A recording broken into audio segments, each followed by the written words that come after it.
In today's video, we see the full extent of the madness. So I see it. Oh, I saw it. As I travel 18 hours, that's 9 hours each way, to see a rusty old Holden. It's been a long old day, people. It's been a long, long day and night.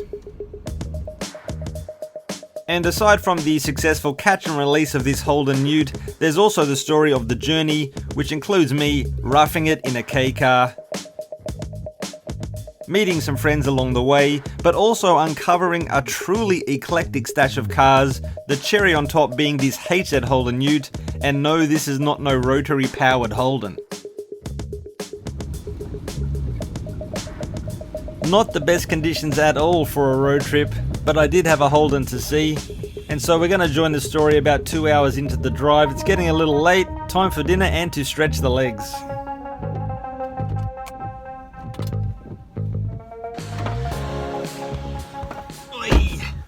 Okay, just a tongue-cut sandwich. Another 6 hours drive. Somewhere along the way, I'm going to have a snooze. Now, for me to get to see this car in Hiroshima, I would have to leave the island of Kyushu and get myself over to the main island of Japan. If you're in a car, there are two ways to do it. One is the bridge, which I hear has a pretty spectacular view. Also, there is a tunnel. That's the budget option.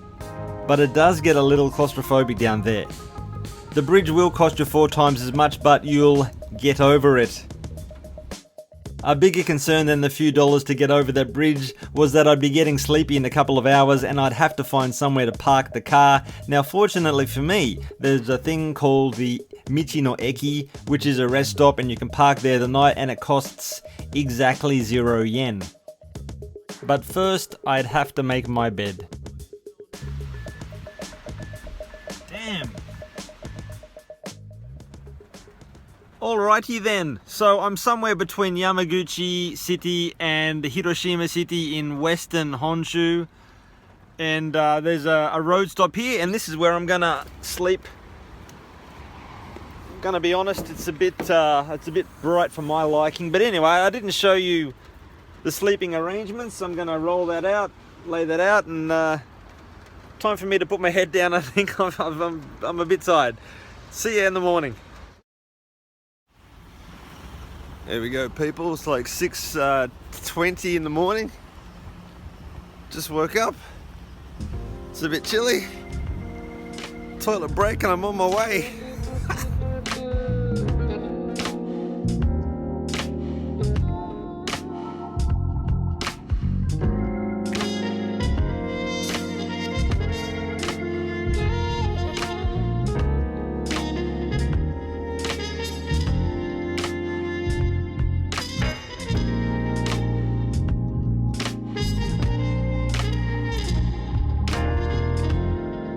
Okay, so I've just arrived in Hiroshima. There's a few people over there. Well, they're there.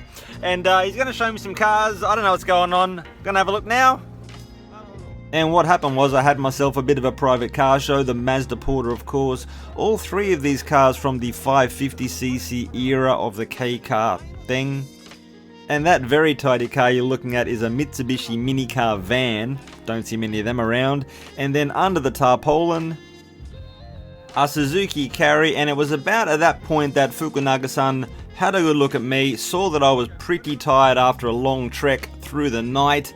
He knew that I was in need of seeing a Holden, so from there we jumped in our cars and took a drive off deep into the Hiroshima mountains.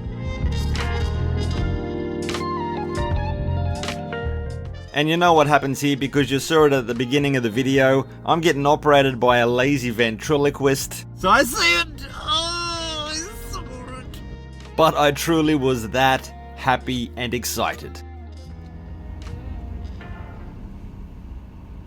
Would you have a look at that? Oh.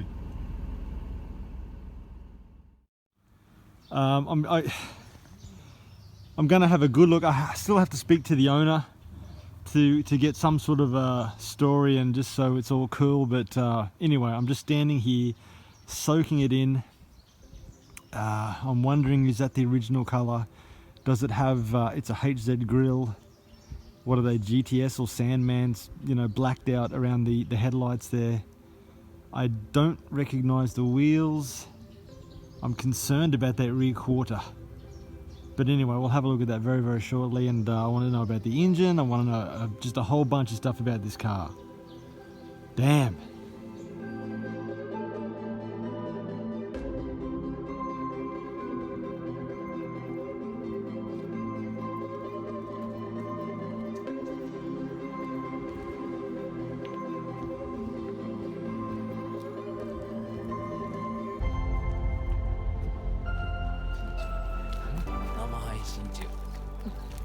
No, live.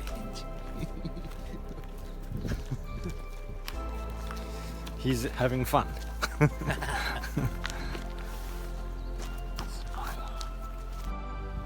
Look, this is just incredible. There is just all sorts of stuff here. I can see a bit of a vintage rod down there. Look at that Mitsubishi mini car, 360 pickup. Fiat Autozam, look at that. This is incredible. This is incredible.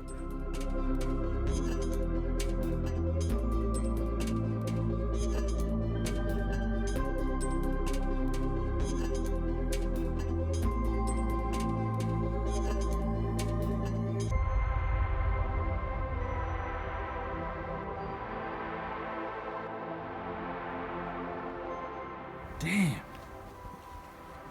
What do you think, people? Just amazing. Absolutely amazing. You know, I'm still waiting for a chance to speak with the owner, so I'm just going to take it upon myself to open the door. I believe it's not locked. Oh. Ah, that smell of vintage burnt vinyl and air. What can I see? I can see, is it 17,000 keys on the clock? That seems legit for sure. Automatic. That stalk reminds me of the Commodore one. Or maybe they all had them, I don't know. Japan spec canned coffee. Yeah, brown interior, bench, seat, miscellaneous tapes. That's the number plate which we saw earlier. The condition of the seat, not so good, not so good. Surface rust in here, exposed electrics.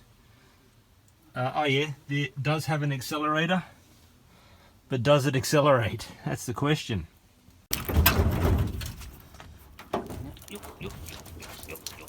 V8 is it a 308? Is it a 253? I don't even care. I do not even care. I'm just stoked. Look, check it out, people. Check it out, MacGyver spec. That is cool. Yeah, so we've got some plates. I'll check out that plate over there. And there's a second one over there. And it's so great to see a familiar engine bay. I have seen so many of these back in Australia, and to see one in Japan is blowing my mind. Jeez.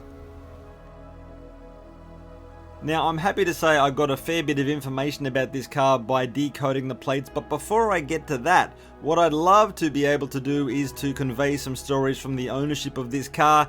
However, the guy was no raconteur. What I can tell you is that the car has been parked here for 6 months. It has been in his ownership for over 20 years. He did say that he did purchase it in Hiroshima and that it possibly came from Tokyo. And finally, that he really used it. He put his bikes in the back and would go to motocross events all over Western Japan.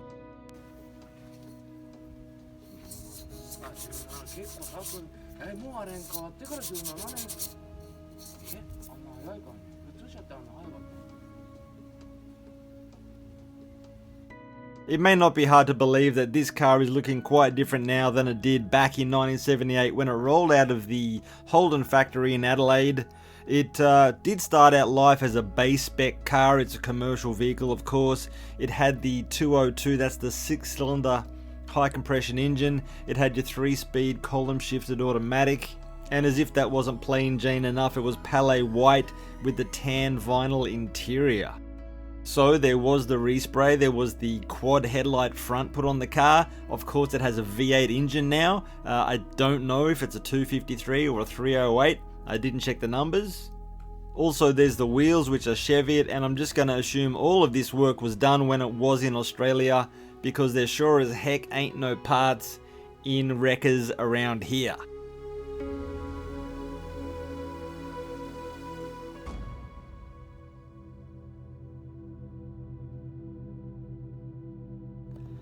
Wow, so I have come a long way to see a rusty old Holden. I'm sure for many of you it just defies belief, and I don't think I could explain it in any case, but it was a thrill to see it. Like the Holden, it reaches down into me so deeply, and it's just unexplainable. It's weird. Like, you love them, you hate them, you don't care about them, you have no interest in them, you don't know about them. It's just whatever it is, but for me it really means so much, and it was a thrill to see it. And I've done it before, the HQ Statesman down in Kagoshima, and I'll do it again if I ever get a whiff of an old Holden in Japan. That's exactly what's going to happen. Yeah, in all, I think I was there not even 2 hours, and I of course had a massive 9-hour drive ahead of me. And it was hard at the time, but something that I was well aware of was that as hard work as it was for me then, I know that in the days and the years ahead of me that I'm going to look back and only remember the good that came out of this, and that was that I saw a piece of home, a piece of my heritage, and what's a couple of days of hardship when you get that in return?